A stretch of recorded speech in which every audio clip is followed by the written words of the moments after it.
Bhagavate Vasudevaya. Om Namo Bhagavate Vasudevaya. Om Namo Bhagavate Vasudevaya.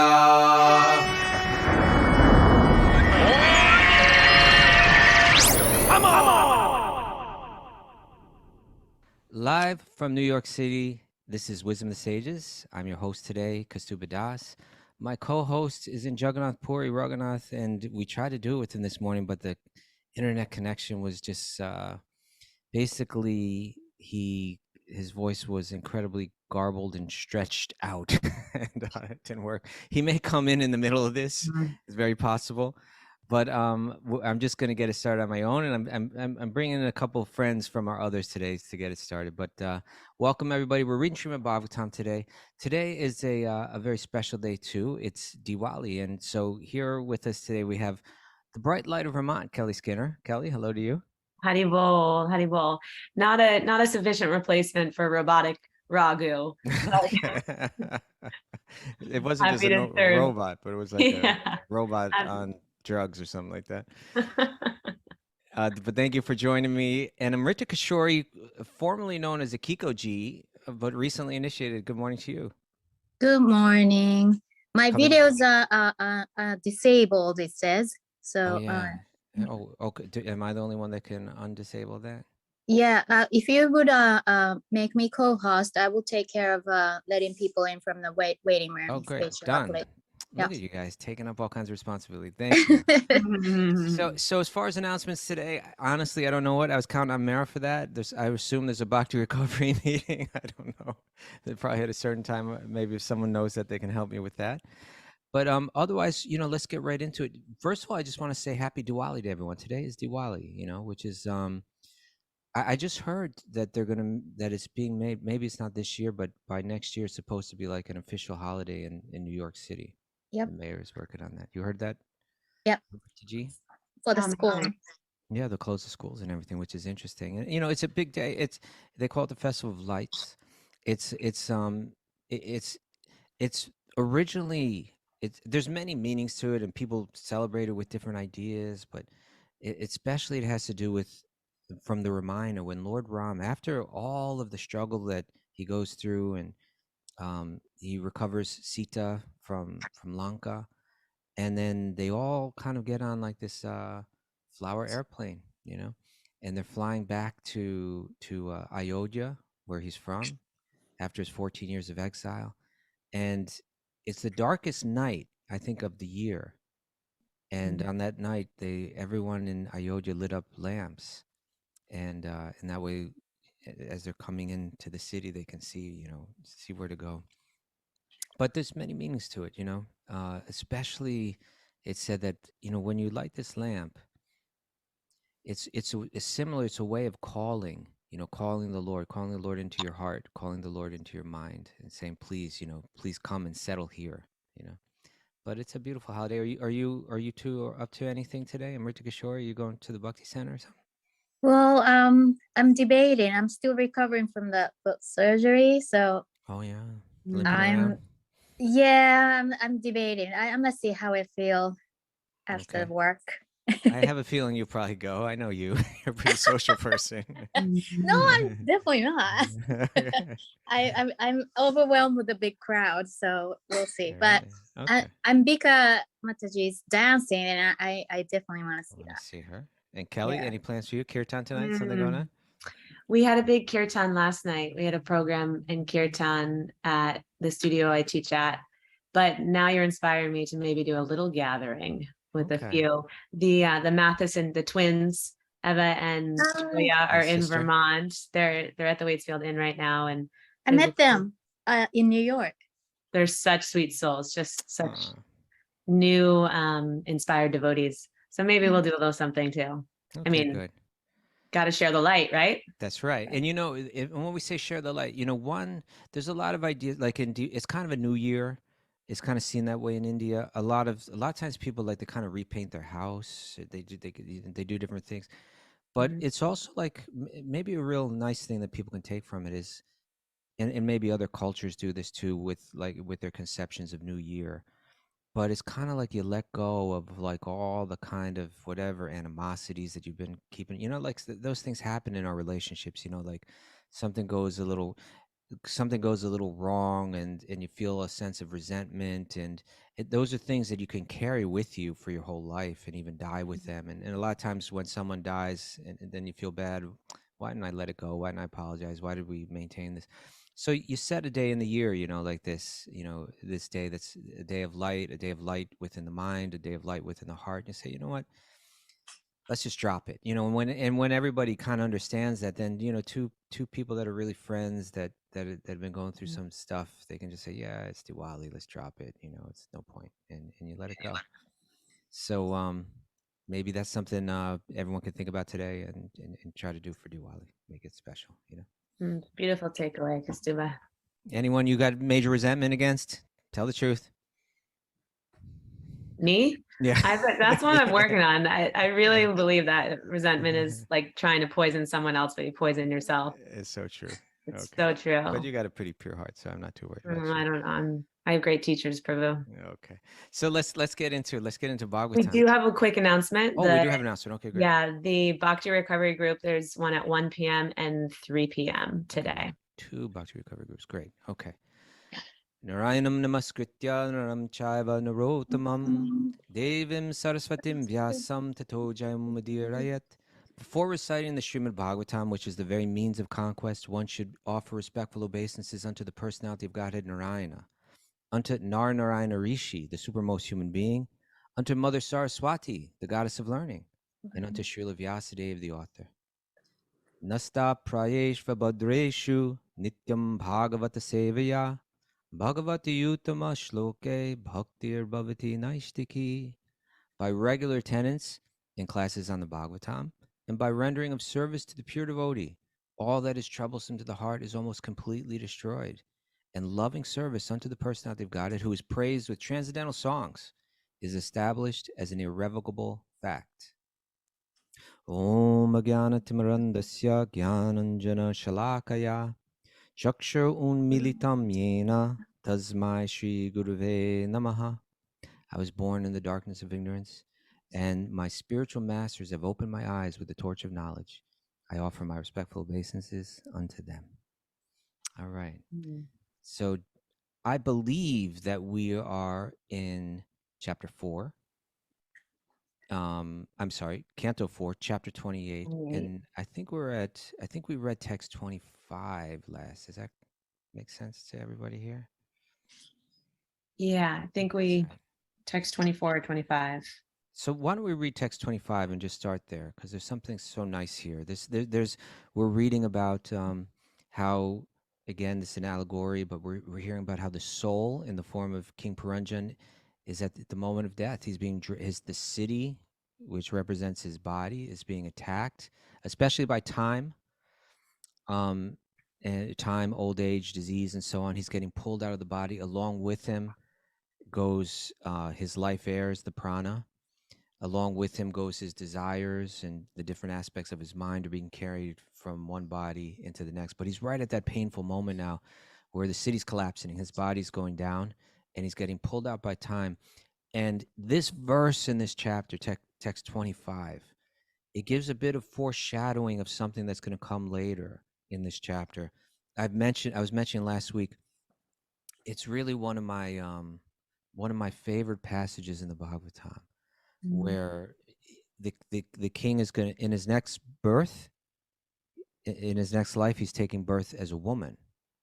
He's in a female body. And then her husband will die, and she'll be at the funeral pyre of her husband, and then a friend is going to come, and that friend represents the Paramatma, the super soul within the heart, comes and has a very fascinating message. Well, hopefully, I think we'll get to it this week. But Kelly, why don't you read text 25 for us, and let's get it started. Okay. And I apologize in advance for any offenses or mispronunciation of words. Don't worry about it. So correctly. We do it all the time here. Please. Okay, text 25. When King Paranjana was being dragged with great force by the powerful Yavana, out of his gross ignorance, he still could not remember his friend and well-wisher, the super soul. Okay, so there's the foreshadowing of that conversation that we're going to hear later, right? And this is actually, there's just so much to this verse because it's saying, what should we be remembering as we're being dragged out of our body, right? It's going to happen to every single one of us. It may happen fast, it may happen slow, but sooner or later we'll get pulled out. Now, you do this kind of doula work, don't you, Kelly? Yes, I do that as part of my service. How many people have you been able to serve like that? You know, most of the people that I serve, two have been actually as they've been leaving their body, and most have been in the pre-grieving process or post-grieving process for the family after the fact. Right. So you get a chance to watch it happen. Yeah. And be part of it.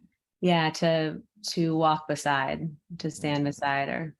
I'm sure that must be very comforting for people. Helpful. I hope so. Amrita Kishore, would you like to have Kelly there when you're passing away? Yes, please. I'm there. My God, I'm ready. I'm ready. She's ready to go on Diwali.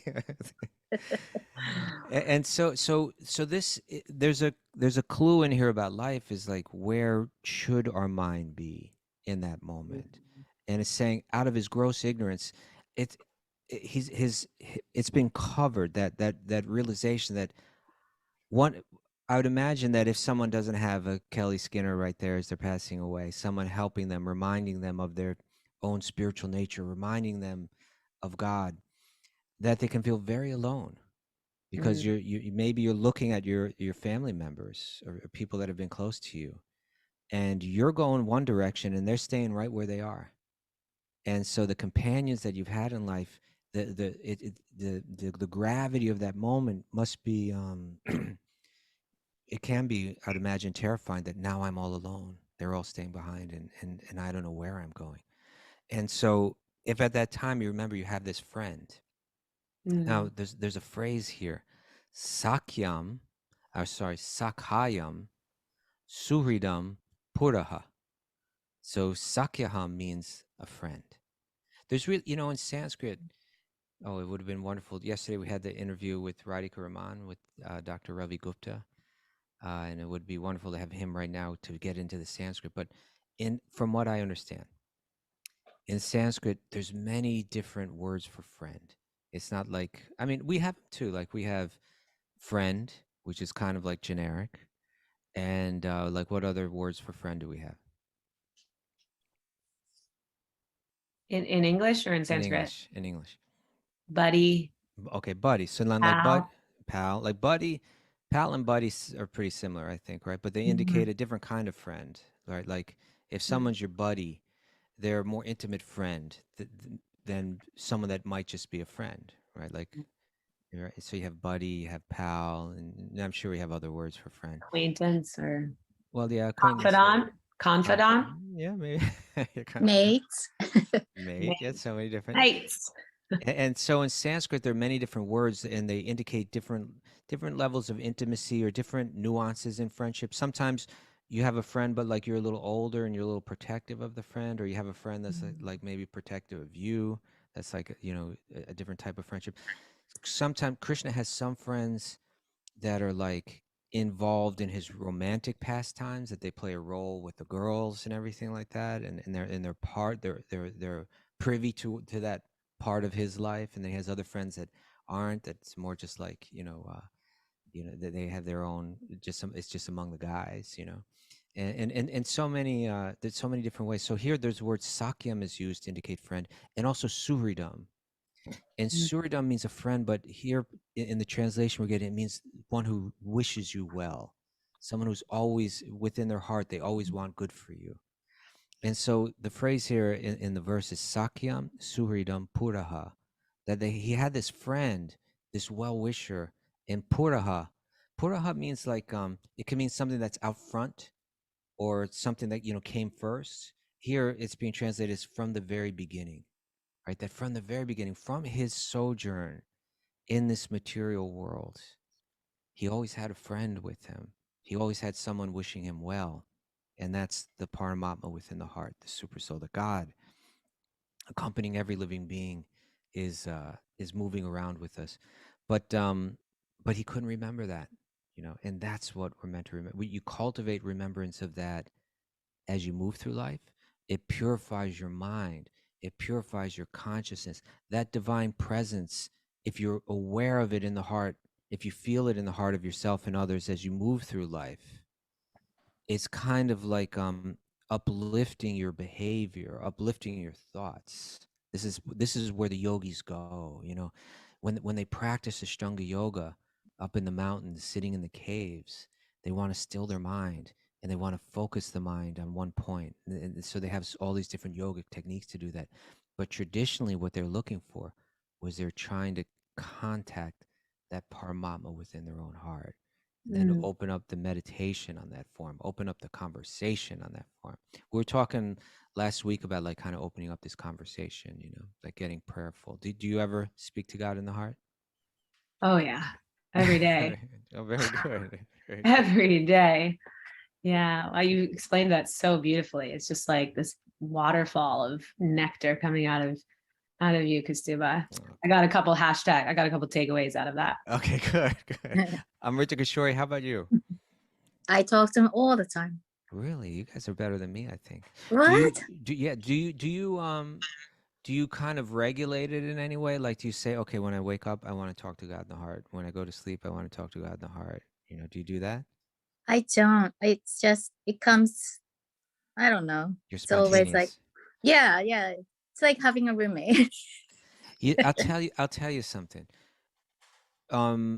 Kelly, you weren't at the concert the other night, huh? You were too far away in Vermont. We had a fundraiser, a Kirtan Prasad fundraiser on Saturday here in Vermont, so I couldn't come. It's sore subject, but yeah. It's a sore subject. But I mean, I was serving here. It was amazing, but I was part of my heart was with you all. All right, but I saw Amrita Kishore there, and I mentioned this on the show on Saturday. I think that Genevieve broke out some new music. Yeah. And it was very introspective music. It was like kind of like she was sharing the conversation that goes on in her own heart, in her own mind and heart, with God in the heart. Which I was just thinking about it. I had I had some friends over for lunch the other day on Saturday. I had a really busy weekend. I was like going nonstop. You're tired, Prabhu. You can tell. Well, you told us you were tired. Yeah. But I am tired, and Friday was a full day, and which culminated in a concert. And I'm not like a nightlife guy anymore, so when I get back in late at night, it was late nights, 2 nights in a row. Yeah, and then the following day, I had guests over for lunch. I had Braj Bihari and his wife Ananda Vrindavan, both fascinating, two people that are just like amazing. Yeah, I mean, they've been practicing bhakti for like probably 40 years each or something like that, or more. They were right in front of me in a concert. Oh, no kidding. Yeah. And have done so much service. And Ananda Vrindavan, she's the temple president of the Washington D.C. Radha Krishna temple there. And Braj Bihari, I mean, I've spoken about him before, but he's done so much. Like, he's got a whole career, in bhakti. Just fascinating people. And we also had Kaylee Woods over. Ooh, your man crush. That's right, my favorite musician. Ooh, how'd it go, Kasumaji? We had a really good time. They were, for me, I'm making pizza, which means like I'm constantly like busy, like bringing it out hot. And they're, the three of them and my wife Geeta Priya were sitting at the table talking. But it was just wonderful to have the opportunity to serve them and discuss. And you really you have to do these things in the practice of bhakti too. Like it's part of the culture. You invite friends to the home, you serve them, and these are loving exchanges. Even our text, the text on Bhakti Yoga talk about this. That it mentions 6 ways that bhakti yogis exchange love between each other, and 2 of them are, one of them is giving gifts and one of them is receiving gifts, and one of them is feeding others, and others accepting the food that's offered to you, And the third one is like opening up your mind and your heart and confidence. And the last one is hearing, from others in confidence. Mhm. And so, it's very real, like you build that into the culture. And within India, like today's Diwali, and there's certain things that are built into that Indian culture through these ancient texts. But the idea that it's auspicious to bring people into your home and to serve them, to make that like a regular part of your life, not just to have fun. You do have fun, but it's kind of like to satisfy that person and to satisfy God in their heart. So it's a way of connecting. So we had a wonderful time, and I enjoyed serving them.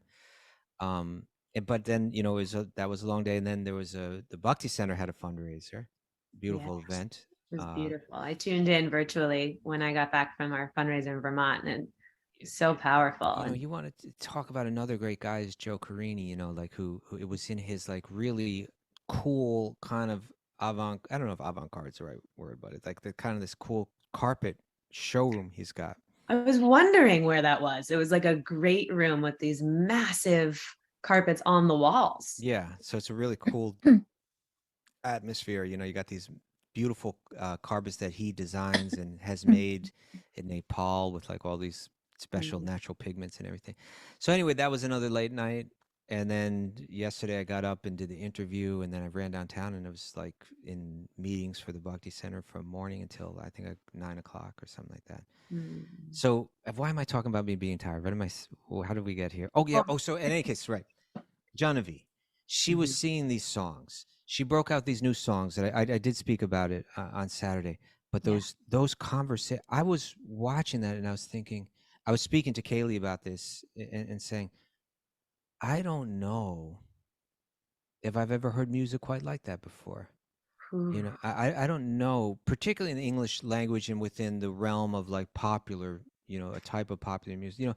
We say, obviously, Genevieve's like a kirtan singer, but she's not just a kirtan. It's not exactly like a kirtan that you're coming to. She's like a composer of music. She's a songwriter and she's a singer. She's a trained musician as well, right? Yeah. And so she's singing her songs. And I don't know if I've ever heard songs quite like that before. And because she's so, as I was mentioning, her voice can soar and she can go into that space. I thought those songs were like it's almost like, say you hear that music and you're not so aware of or maybe you are aware of where it's all coming from. It inspires when I need to have conversations like this, right? I need to go within. I need to open up that conversation. If I have a relationship with God in my heart, there's got to be conversation. That's how it's gonna, that's that. If I have a relationship with anyone, I talk to them and I try to listen to them. And so I thought that was very powerful music, to encourage one, not to be lazy, to inspire one to open up those conversations. And here we have King Puranjan lying on his deathbed. He wasn't having those conversations in his life, and he wasn't remembering his best friend in his heart when it came time to die.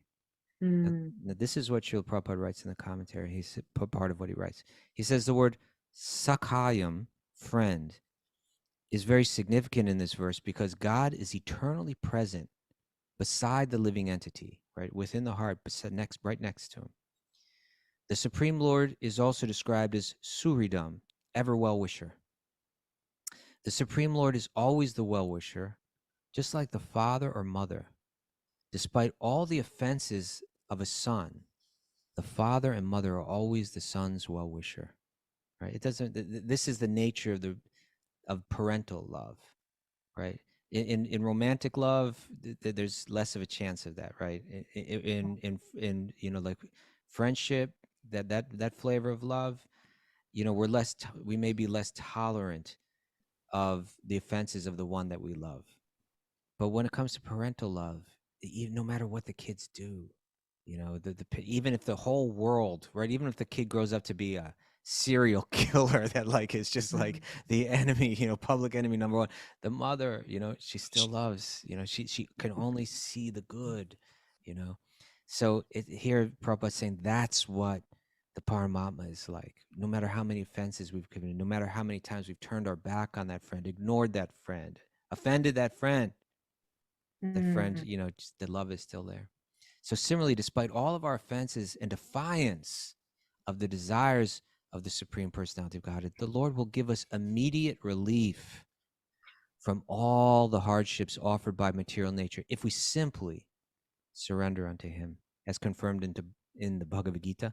Mam eva ye prapadyante mayam etang tarantate.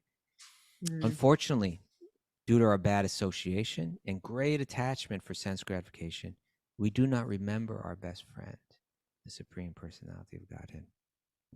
You know, Kastuba, hearing you say that, it's just more, you know, support in how important Sangha is. And even you describing what your weekend was like, and you're tired and you need rest, Prabhu.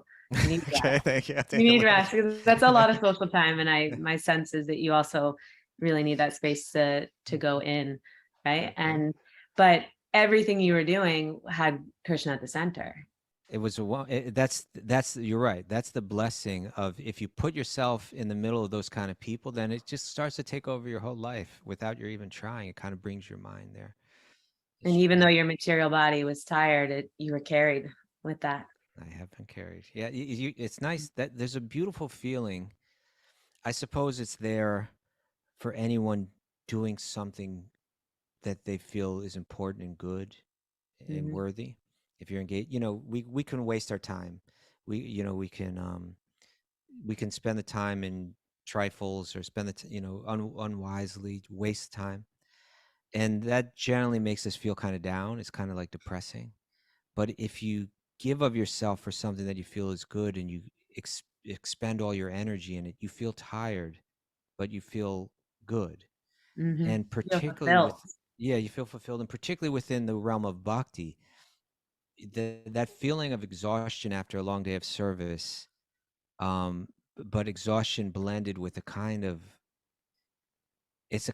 the way that I would describe it, I suppose, is kind of like the satisfaction that only comes from being engaged according to your true spiritual nature, right? And that's like devotional service.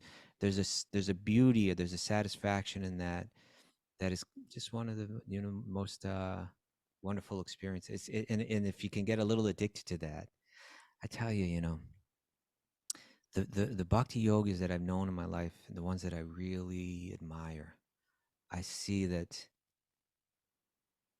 they push themselves to serve. They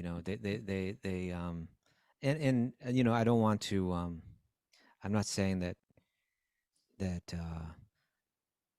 I realize a lot of people push themselves in life in unhealthy ways, but I really admire those people that are so selfless that they really push themselves. They really sacrifice. They live a bit on that edge. I think it's healthy to be a bit on that edge, where you're pushing yourself to serve others, to serve God, and feeling that satisfaction. There's a beauty in that feeling. Yeah, and there's a difference between accommodating others at your own expense and your well-being, and serving. Yeah. Right. and serving others. Yeah. Amrita Kishori, I've seen you many times serve long and hard at festivals at the Bhakti Center. Yes. With that big smile on her face, just like that. Is that how you feel when you get home at the end of the night? For me, it's an honor and privilege in a way to be able to be there. Yeah. For sure. Yes. And when you get home and you're lying down at night and you feel very tired? Physically, yes. Especially now that I live a little farther. But yeah, spiritually, it's definitely fulfilling. Yes. Special type of happiness. Yeah. Yes. Okay, next text 26. Oh, now it gets a little darker now. I think it's getting a little darker. Yeah. Oh, wow. Okay. Text 26. The most unkind king, Puranjana, had killed many animals in various sacrifices. Now, taking advantage of this opportunity, all these animals began to pierce him with their horns. It was as though he were being cut by pieces of axes. Okay, so now what we're gonna hear now is we're gonna hear about the consequences of how he lived, in the context of let's say two ways where he could have lived better. Let's put it that way, right? Now here we're talking about the violence that he committed, right? We hear in two ways. We hear about King Puranjan had been killing animals. We hear that he went out and hunted, and we also hear that, and that was when he was following his lower nature, when he had turned his back on his quote unquote wife, which was his dharmic intelligence in the allegory. He went out and he went hunting, right? And eventually he found that um, immoral lifestyle, immoral activity, adharmic, action. He found that to be dissatisfying, depressing. He came back to his dharmic intelligence. He came crawling back to his wife, said, "Please accept me."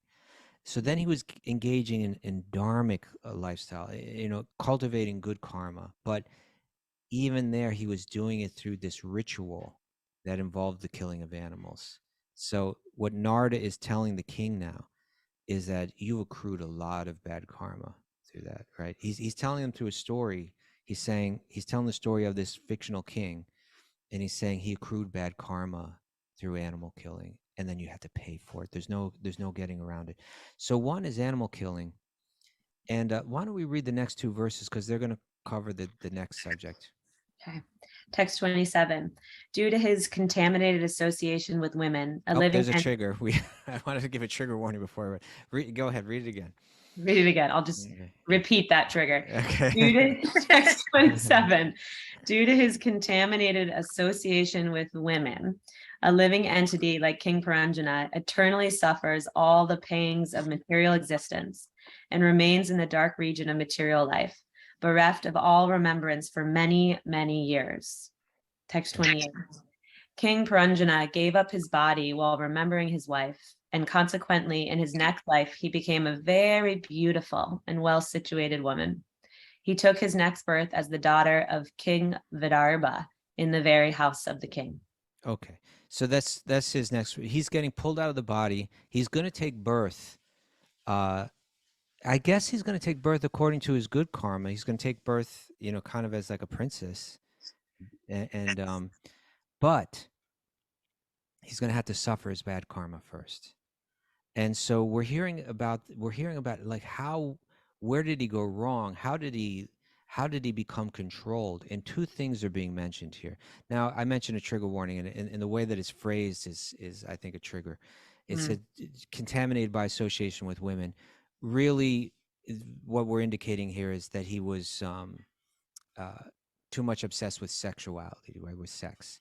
So we're hearing about two things here: sex and violence, right? These two even like those who aren't yogis, right? Even like just average people in society, they realize that both sex and violence, they leave very deep impressions in the mind. Therefore, there's regulations and films and television and so on, because particularly for children, we understand that if you don't have the information within your mind to process images of sexuality and of violence, that it can warp one. It can leave deep impressions that can be troublesome to having a clear mind, clear perception. And really, that's what these texts, these yogic texts, are telling us, that if we want to have a clear head, if we want to have a clear perception of truth, if we want to be able to perceive reality unfiltered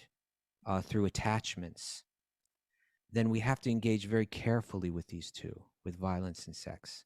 And so, of course, when you pick up here, we're reading it in what we would call a Bhakti Shastra, a text that's specifically geared for the Bhakti Yogi.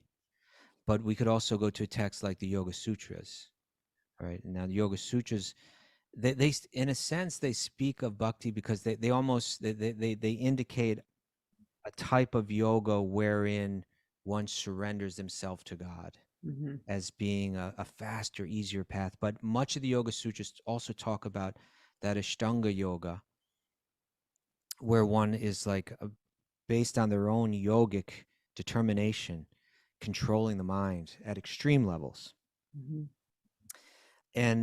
But in any case, the texts speak of this of these yamas and niyamas, and with those yamas, they begin with ahimsa, right? They begin with nonviolence, and then shortly thereafter, they mention brahmacharya. So nonviolence, and and let's say regulation. You know, for brahmacharya in the context of brahmacharya in the context of the Yoga Sutras means like full-on celibacy, you know. Right. That austerity. And then within other yoga paths, it could mean, you know, like control of it, you know, like and serious control, serious control of it, you know, of one's sexual desires or sexual behavior.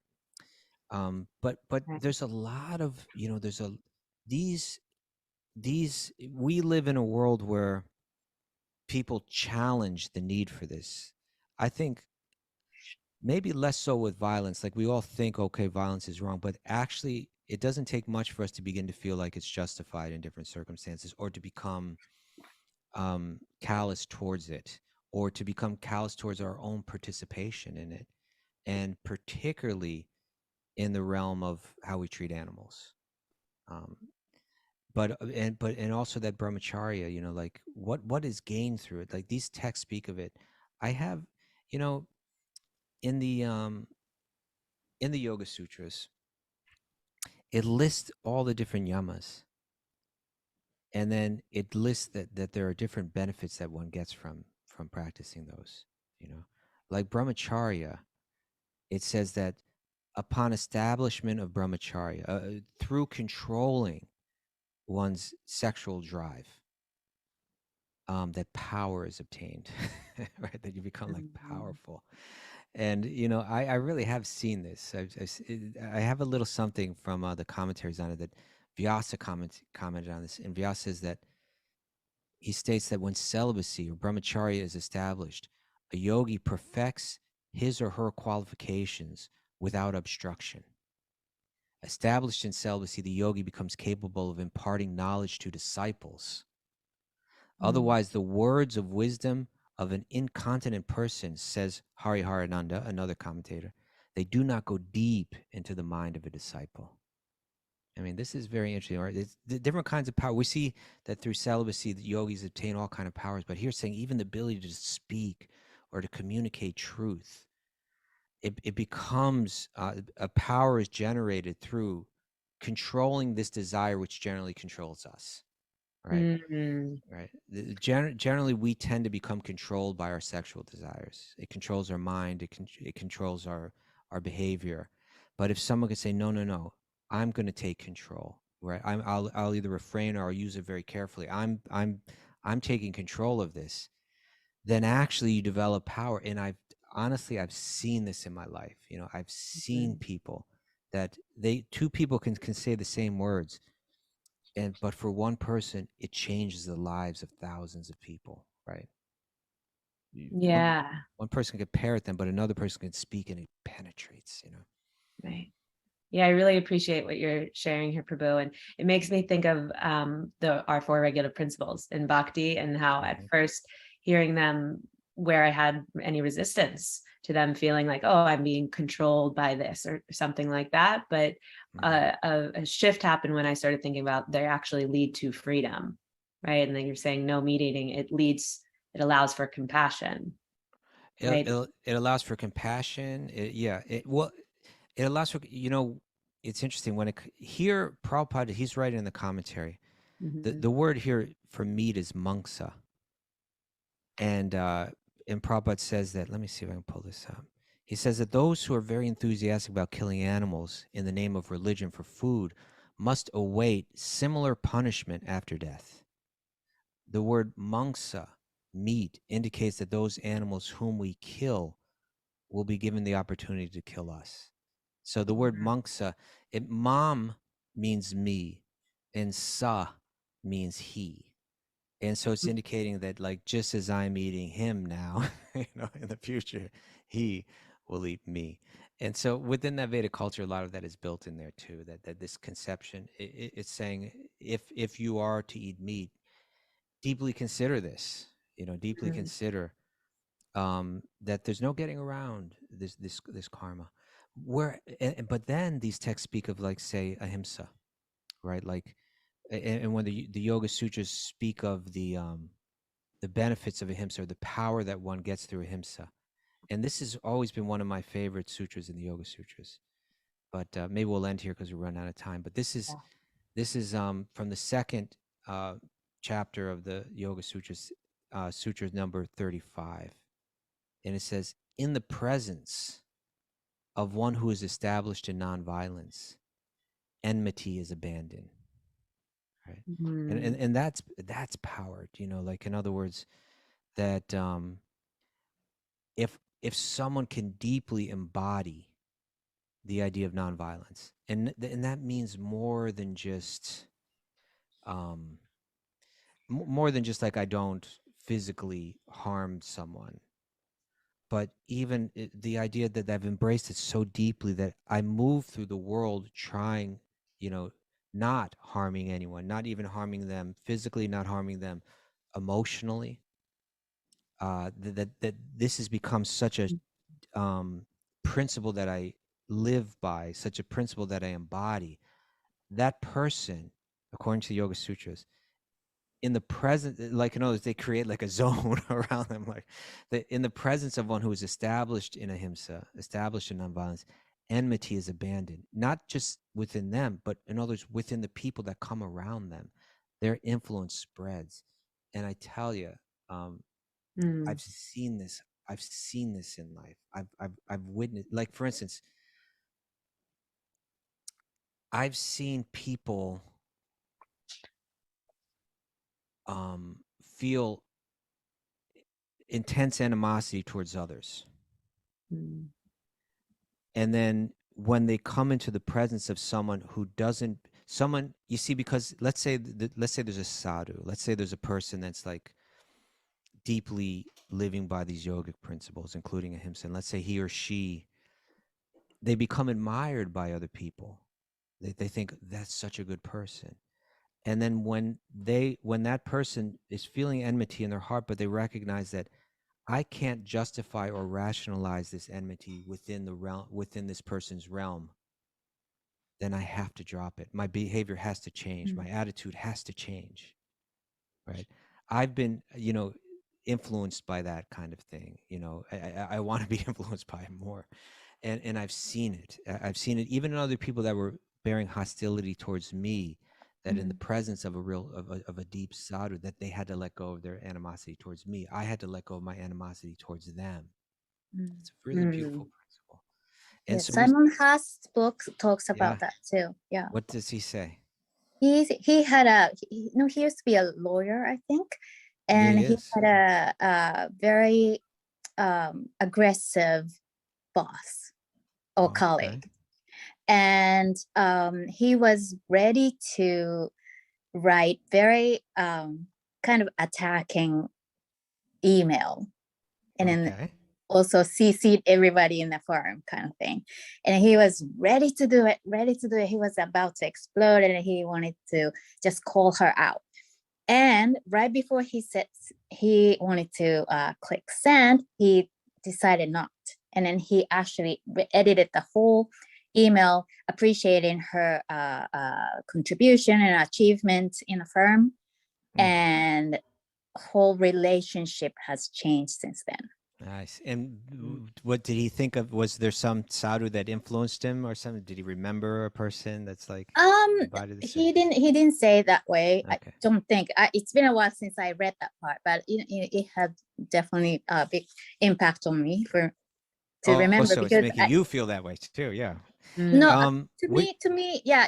I have to live. That was the example that I should live by. Gotcha. And what book was that? Which one? One of the two books. Dark Night of the Soul. I feel like it was Dark Night of the Soul. I think it is. Yeah. I want to bring him back to discuss that book. I had him on to discuss his other book, the book about Dharma. Yes. but I want to The bring her only up killing we do as yogis is killing with kindness. Oh, Ah. very nice. And Do we so do takeaways, Prabhu? It's that's a nice 9:05. takeaway. Yeah, well, let me just say this: is that here we have the king, and he has to suffer, but this yoga text is pointing us in these two directions to consider very carefully as a yogi. If you want to be controlled and not be controlled, right? If you want to be able to kind of be the master of your destiny and not go down paths that are going to be painful and fearful, then the yogi considers how they handle these two carefully, and that would be violence and sex. Okay, takeaways, Kelly. What do you got? Well, I'm just writing down that last one. We have a bunch. I'll go through them quickly, and we had a lot from the message board, which were amazing. Great. Share the light for the Festival of Lights. Thank you, Diwali. We have cultivate remembrance to purify your heart. Go within and talk to God within your heart. Mm-hmm. See the good, don't offend. From the beginning to the end, you've got a Krishna friend. No, very nice. I was happy with that. I was pretty pleased with myself on that one. There's no getting around karma. There's no getting around it. Free from rules or rules that free. Oh, good one. Open your home in loving service to others. Do it. Open it up. Mind the mind. Mind the mind. Established in ahimsa, enmity is abandoned. That's right. Yogis kill with kindness.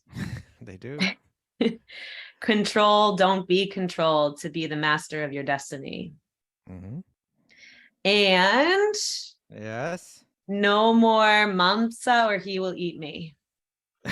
Okay. And happy Diwali to everyone today. Sorry. Let go of any resentments. Try to anyway. Do the best you can. And think of Ram and think of Krishna, right? Maybe read a little Ramayana tonight. Maybe read a little, actually, Diwali is the day that Mother Yashoda chased little baby Krishna around and tied him up with her love. Oh, is it? Yeah, that's this day today. Reenact that. Let's reenact that. Reenact that at home. Reenact it in your mind and heart. I remember one day I was on this day, I was at the Radha Damodar temple in Vrindavan, right? So it's the day of the Damodar Leela, the day that Krishna gets tied up. Mm-hmm. I was at the Radha Damodar temple with Radha Swami. Nice. And we're invited in by the priests of the temples, and they fed us lunch. Wow. And they gave us the homemade butter of that they offer to Damodar on this day. So I had on the day that he got busted for stealing butter. Wow. I had some of his butter. How auspicious is that? That was wonderful. Yeah. What a blessing. Yeah. All right, everybody. Thank you so much. Sorry for the difficulties in the beginning. Hopefully we'll be able to get Raghunath and Mara back for tomorrow's show, which I believe tomorrow's Govardhan Puja, the day Krishna lifts Govardhan Hill. So we got to have them here for that day. So we'll see what we can do. But one way or another, we'll bring you a show tomorrow. Thank you so much, Kelly. Thank you so much, Amrita Kishore, for stepping up and being co-host today. Thank you for giving us that service, Prabhu. And thank you, everyone, for sticking with us. And thank you all for all the listeners out there. Have a wonderful Diwali today. Let the magic flow.